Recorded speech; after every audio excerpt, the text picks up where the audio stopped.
ఊరు నుంచి సున్నుండల పిండి మా అత్తగారు పంపించారు కదా, దాంతోనైతే ఈరోజు సున్నుండలు చేద్దామని అయితే ప్రిపేర్ చేస్తున్నాను. అది ఊరు నుంచి తీసుకురాగానే వెంటనే ఫ్రిడ్జ్లోనైతే పెట్టేసేసాను అనమాట. నాకైతే టైం కుదరట్లేదు చేద్దామంటే. ఈరోజు ఎట్లయినా సరే టైం ఉంచుకొని నేనైతే సున్నుండలు చేద్దామనేసి అయితే ప్లాన్ చేసుకున్నాను అనమాట. ఇక బెల్లం రెడీగానే ఉంది, పిండి కూడా రెడీగానే ఉంది కదా. నాకెందుకో బెల్లం చూస్తే నాకెందుకో మంచిగా లేదేమో అనిపిస్తుంది, కానీ ఇది ఒరిజినల్ బెల్లం అంట. కేజీయే తీసుకున్నాను, ఎక్కువ తీసుకోలేదు. ఇక అందుకని చెప్పేసేసి బెల్లాన్ని అయితే మంచిగా తురిమేసేస్తున్నాను.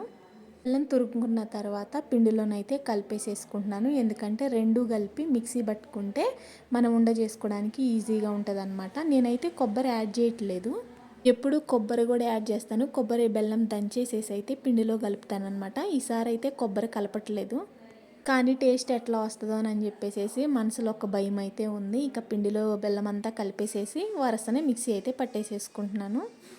మిక్సీ పట్టుకునేటప్పుడే దానిలోనే 2-3 ఇలాచీ కూడా వేసుకుంటున్నాను అనమాట. నాకైతే 3 ట్రిప్పులకి పిండి అయితే రెడీ అయిపోయింది.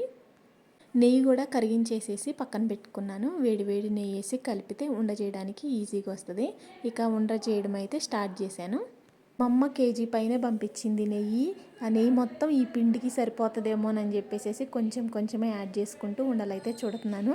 నేను ఉండలు చుట్టే టైంకి మా ఓనర్ అంకుల్ వచ్చారనమాట. నవ్విస్తూ ఉన్నారు. ఇక అంకుల్తో మాట్లాడుకుంటూ ఉండలైతే చుట్టేయడం స్టార్ట్ చేసేసాను. అయితే సున్నుండలు ప్లెయిన్గా చుట్టడం ఇదే ఫస్ట్ సారి అనమాట. టేస్ట్ ఎట్లా వస్తుందో అనుకున్నాను, కానీ టేస్ట్ మాత్రం చాలా బాగా వచ్చింది. ఉండలు చుట్టిన తర్వాత తిన్నాను కదా, టేస్ట్ మాత్రం చాలా బాగా కుదిరింది. ఒకసారి మీరు కూడా ఇలానే ట్రై చేస్తారా లేదా అనేది అయితే కామెంట్ చేయండి. వీడియో నచ్చితే లైక్ చేయండి, షేర్ చేయండి, సబ్స్క్రైబ్ చేసుకోండి. ఇదిగోండి సగం పిండికి ఇన్ని ఉండలు అయితే అయినాయి. బాయ్.